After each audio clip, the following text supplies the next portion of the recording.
कश्मीर हमारा है, ये नारा हर इंडियन बड़े गर्व से लगाता है। पर मेरा सवाल उन 40 करोड़ लोगों से है, कश्मीर का क्या हमारा है? क्या सिर्फ वो जमीन हमारी है या वहां के लोग भी?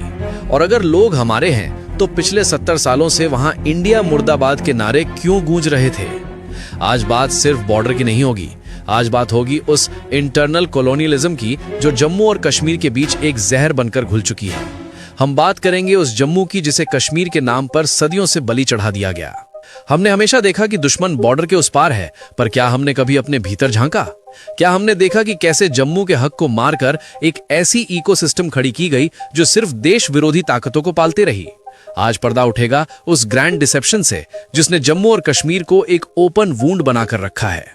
आजाद भारत का नक्शा देखिए। इस नक्शे के सबसे ऊपर एक मुकुट की तरह सजा है जम्मू और कश्मीर। लेकिन यह मुकुट भारत के माथे पर हमेशा के लिए किसने सजाया? इसका जवाब इतिहास के उन पन्नों में दबा दिया गया है जिन पर बरसों तक सियासत की धूल जमने दी गई। मेन स्ट्रीम इतिहास ने अक्सर एक ऐसी छवि पेश की है जिसमें एक राजा को ऐशो आराम में डूबा हुआ और फैसला लेने में कमजोर बताया गया है, पर सच्चाई इससे बिल्कुल अलग है। ये कहानी उस नैरेटिव का हिस्सा नहीं है जो उन लोगों ने लिखा जिन्होंने उस राजा से उसकी आजादी, उसका राज्य और उसका घर छीन लिया। ये कहानी है डोगरा वंश के आखिरी सूर्य की, एक ऐसा शासक जो ना ब्रिटिश एम्पायर के आगे झुका, ना पाकिस्तान की साजिशों के आगे। ये कहानी है जम्मू के उस शेर की, महाराजा हरि सिंह की, जिसे भारत ने भुला दिया। सियासत ने उन्हें सिर्फ 1947 के चश्मे से देखा, लेकिन महाराजा हरि सिंह का मूल्यांकन तब तक अधूरा है जब तक उनके शुरुआती दौर को ना समझा जाए। साल 1925, जब 30 साल की उम्र में उन्होंने गद्दी संभाली तो उनका पहला ऑफिशियल बयान किसी भी आम राजा जैसा नहीं था। उन्होंने दरबार में खड़े होकर एक ऐसी बात कही थी जो उस वक्त के किसी शासक ने नहीं सोची थी। उन्होंने कहा था कि एक शासक के रूप में मेरा कोई धर्म नहीं है, सभी धर्म मेरे हैं और इंसाफ ही मेरा धर्म है। और ये सिर्फ खोखले शब्द नहीं थे। जब पूरे ब्रिटिश इंडिया में छुआछूत एक बड़ी समस्या थी, तब महाराजा हरि सिंह ने अपनी रियासत में एक क्रांतिकारी फैसला लिया। 31 अक्टूबर 1932 उन्होंने जम्मू के पवित्र रघुनाथ मंदिर समेत सभी मंदिरों के दरवाजे हरिजनों और पिछड़े वर्गों के लिए खोल दिए। बात यहां नहीं रुकी। जब उस वक्त भ्रूण हत्या और बाल विवाह आम थे, महाराजा ने इनके खिलाफ सख्त कानून बनाए। जब आम हिंदुस्तानी बेसिक शिक्षा के लिए तरस रहा था, उन्होंने जम्मू और कश्मीर में लड़के और लड़कियों दोनों के लिए प्राइमरी एजुकेशन कंपलसरी कर दी। उनका एडमिनिस्ट्रेशन सेक्युलर था। उनकी सेना, उनके दरबार और उनकी कैबिनेट में हिंदू, मुस्लिम और सिख सभी को बराबर जगह मिली थी। वो एक आम जनता के राजा थे, पर उनकी यही आजाद सोच अब दिल्ली में बैठे अंग्रेजों को चुभने लगी थी। जवाहरलाल नेहरू और शेख अब्दुल्ला की दोस्ती ने JNK को आर्टिकल 370 की जंजीरों में बांध दिया। क्या आपको पता है कि 1953 तक शेख अब्दुल्ला ने JNK को इंडिया से तोड़ने की साजिश रची थी? उन्हें कश्मीर कॉन्स्पिरेसी केस में अरेस्ट तक किया गया।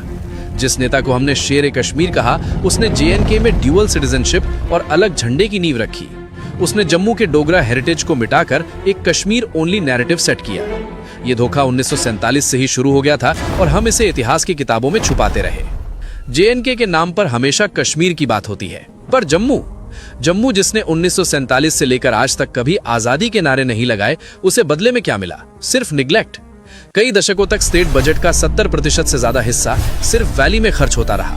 जम्मू जो रेवेन्यू जनरेट करता था, वो उन लोगों को रिहैबिलिटेट करने में लगा दिया गया जो इंडिया के दुश्मन थे। सीट्स की डिस्ट्रीब्यूशन ऐसी थी कि पावर हमेशा कश्मीर सेंट्रिक परिवारों के पास रहे। जम्मू के 100 लोगों की आवाज कश्मीर के 10 लोगों के बराबर थी। जम्मू का डोगरा जवान बॉर्डर पर शहीद होता है, पर जब डेवलपमेंट की बारी आती है तो स्मार्ट सिटी श्रीनगर बनती है। जम्मू को मिलते हैं सिर्फ टोल प्लाजाज, स्मार्ट मीटर्स और लिकर शॉप्स। क्या शांति से रहना और तिरंगा उठाना जम्मू की सबसे बड़ी गलती बन गई?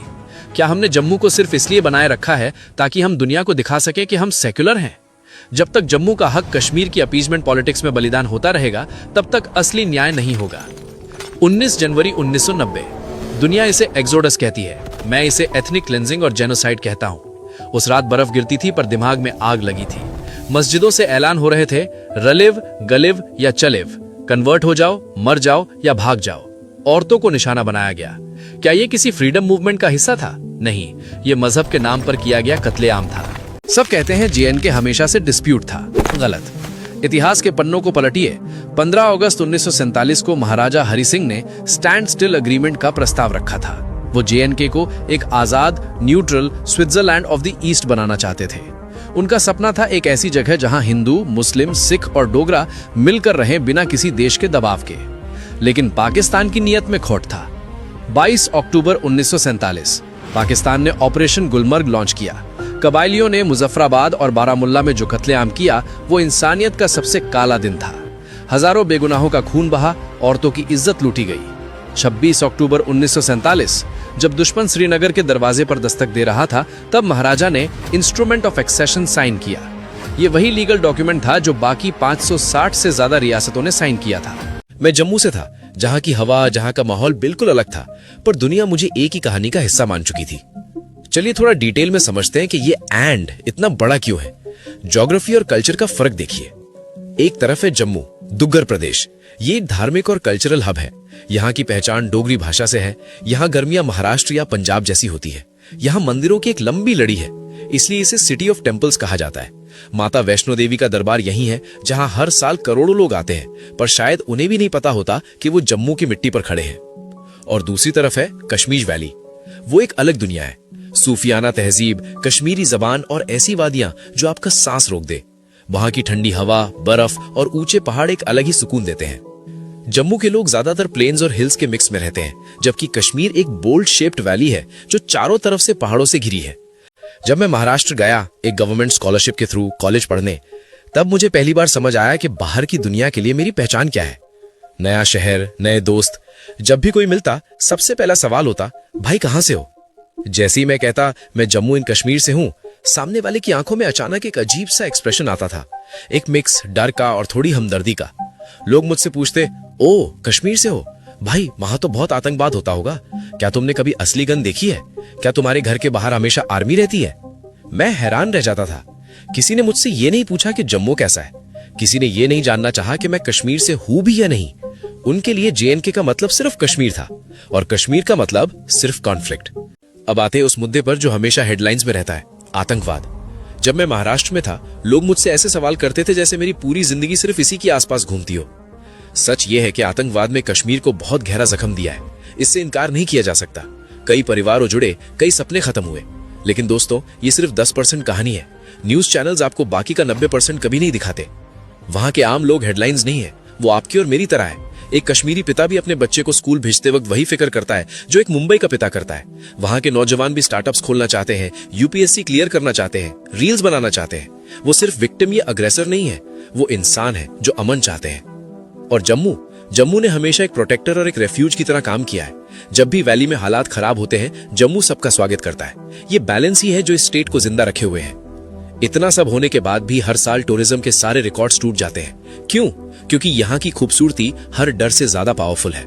जम्मू की स्पिरिचुअलिटी आपको अंदर से शांत करती है, और कश्मीर की नेचुरल ब्यूटी आपकी रूह को छू लेती है। ये एक ऐसा एक्सपीरियंस है जो आपको स्विट्जरलैंड में भी नहीं मिलेगा, क्योंकि यहाँ हर पत्थर की अपनी एक कहानी है। यहाँ मंदिरों की घंटियां और अजान की आवाज एक साथ सुनाई देती है। ये जगह सिर्फ डिवाइडेड नहीं है, ये बैलेंस्ड है। कॉन्फ्लिक्ट के नीचे एक ऐसी ब्रदरहुड है जो शायद बाहर के लोगों को कभी दिखाई ना दे। महाराष्ट्र में गुजरा मेरा वो वक्त मुझे एक बहुत बड़ी सीख दे गया। लोग वही मानते हैं जो उन्हें दिखाया जाता है। अगर आप स्क्रीन पर सिर्फ आग देखेंगे तो आपको लगेगा पूरा शहर जल रहा है। पर जम्मू एंड कश्मीर सिर्फ न्यूज नहीं है, ये मेरी पहचान है, ये लाखों लोगों का घर है। अगली बार जब आप किसी से सुने जम्मू एंड कश्मीर, तो सिर्फ कश्मीर के बारे में मत सोचिए, जम्मू को भी देखिए, समझिए और सराहिए। क्योंकि ये सिर्फ एक जगह नहीं, दो अलग दुनियाएं हैं जो एक साथ धड़क रही हैं। और जब तक आप दोनों को नहीं देखते, आपने JNK को देखा ही नहीं। तो अगली बार जब आप यहां आएंगे, क्या आप सिर्फ टूरिस्ट बनकर आएंगे या इस सच को महसूस करने? कमेंट में बताइए।